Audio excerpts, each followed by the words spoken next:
It isn't a break from the norm for NFL players to be a little selfish, especially when they feel they have the ability to make an impactful change in a game. This isn't a problem when things turn out right. However, there are times players take things too far and simply play for themselves, forgetting they are actually a part of a team. From wide receiver Antonio Brown walking down the tunnel in the middle of a game, to cornerback Jalen Ramsey shoving a teammate. These are the most selfish moments in NFL history. It is easy to assume being selfish in the NFL is basically about trying to shine at the expense of one's teammate. As much as this will always be the classic example of selfishness in the NFL, sometimes players are considered selfish simply because they disrespected a teammate, and that was exactly what happened in the first quarter of a Week 17 game between the Los Angeles Rams and the Baltimore Ravens in the 2021 NFL season. Only a couple of minutes into the game, Rams cornerback Jalen Ramsey shoved safety Taylor Rapp when they both had an altercation in the huddle. It isn't super clear what happened, but Rapp appeared to be shouting at Ramsey, who was off screen. We're not sure if Ramsey shouted back, but what no one will forget is when he stretched his hand and hit his teammate in the face, knocking off his helmet in the process. Things could have turned out to be a lot messier if not for the intervention of other teammates.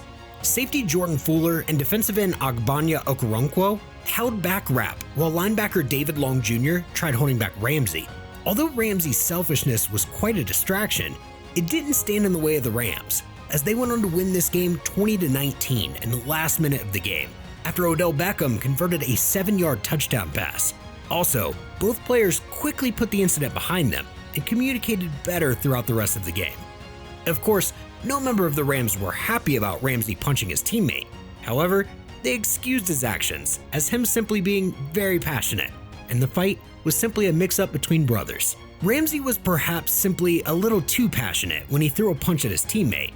Sadly, we can't say the same about the next player. His was simply ego at play. For this next moment, we take a trip down to Week 15 of the 2024 NFL season. This game between the San Francisco 49ers and the Los Angeles Rams didn't quite make an impression on a lot of fans.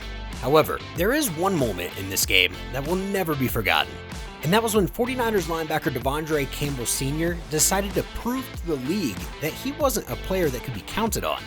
Campbell, who used to play for the Green Bay Packers, had been called upon by his coach to get into the game in the third quarter. This wasn't a big deal. He should have been glad to play, but he saw things in an entirely different light. He had lost his starting position to linebacker Dre Greenlaw after coming back from injury. So after being told to get ready to enter the game by head coach Kyle Shanahan, he refused to take part in the game. Instead, he chose to walk out of the action and down the tunnel. Campbell's action was terrible, but even worse was the fact that his team ended up losing this game 12-6. It might be difficult to understand why Campbell refused to go in, but his action must have been linked to the fact that he was only going to play because Dre Greenlaw was dealing with Achilles fatigue and had to be subbed out. If Greenlaw had been fine, the coach most likely would not have had any need for Campbell. He probably felt he wasn't so important and decided to be selfish. Unlike Campbell's display of selfishness, which was just a moment in his career, this next player walked out in the middle of a game and never returned to professional football. Over the years, a couple of players have walked off the field mid-game, and Tampa Bay Buccaneers wide receiver Antonio Brown will go down in NFL history as one of the most infamous.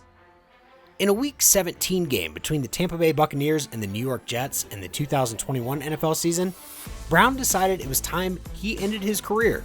He didn't organize a press conference, nor did he make immediate moves to terminate his contract. He simply walked off of the field in the third quarter of the game.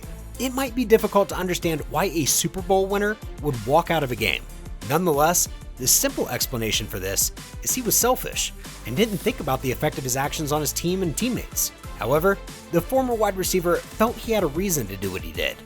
He claimed he had an injured ankle and should have been resting, but was being forced to play through an injury. With his team losing 24-10, he took off his uniform and pads and walked off the sidelines and down the tunnel shirtless. This wasn't all he did. He threw his gloves and shirt to the fans, waved at them, and jogged off. Although this decision looked simple, by walking off, the wide receiver theoretically abandoned $1 million in potential bonus money. As much as no one really expected Brown to walk off the field, his action wasn't so surprising, as he had issues with personal conduct and sometimes displayed strange behaviors. No one saw Brown's career ending so abruptly. However, as he walked out of this game, he simultaneously walked out of professional football. Antonio Brown quit the NFL because he didn't want to hurt his ankle, but this next player's reason for quitting, although explained, will remain very unsatisfactory for a long time. For this moment, we take a trip to a game between the Buffalo Bills and the Los Angeles Chargers in the 2018 NFL season. In Week 2, Buffalo Bills cornerback Vontae Davis felt he had enough of the NFL after about 9 successful seasons. He could have waited till the end of the season to call it a career, or better still, to the end of the game. Interestingly, that was far from what he did. The Bills were losing 28-6 to the Chargers, and right in the middle of this disappointing display, Davis decided it was time to end his career, and he did just that, at halftime, without looking back. It felt like a fantasy, but the second you know you can't compete anymore, you owe it to yourself. That's why I did it. That's why I walked away. The cornerback, although not one of the most famous players in the NFL, had a decent career and was a 2-time Pro Bowl cornerback.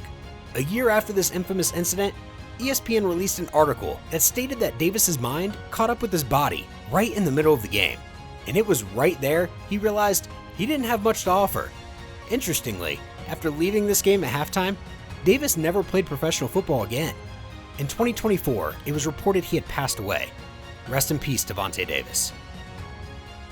This next moment didn't cost a player his career. However, it denied a team a place in the Super Bowl. Cincinnati Bengals defensive end Joseph Ossai has had quite a career in the NFL.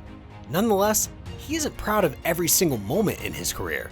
And one moment he will most likely never forget was in an AFC Championship game between the Cincinnati Bengals and the Kansas City Chiefs.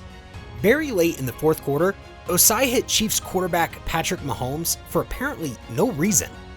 With the fourth quarter of this game coming to an end, Mahomes found his way to the right, attempting to gain a first down and get out of bounds with less than 10 seconds to play. In an attempt to keep Mahomes from gaining ground, Ossai chased him, pushing him in the process. The Bengals were on their way to the Super Bowl when Ossai hit Mahomes with 8 seconds left in the game. The hit, coming late and out of bounds, earned the Chiefs a 15-yard penalty. Sadly for the Bengals, this penalty got the Chiefs into field goal range, which kicker Harrison Butker took advantage of, ultimately helping the Chiefs to a 23-20 win and stopping the game from going into overtime. Ossai's mistake was as costly as one could be at this level. The harm had already been done, so the best he could do was cry. A selfish play can have real consequences, especially depending on when the selfish act takes place. It can even end up costing a team a chance at a Super Bowl. These are just a handful of the many selfish moments in the NFL. What do you think? Did we miss any? If you had a blast watching this, smash that like button. Don't forget to subscribe and hit the bell icon to stay updated on our latest crazy content. Drop a comment below and let us know which moment blew your mind the most. Catch you on the next one.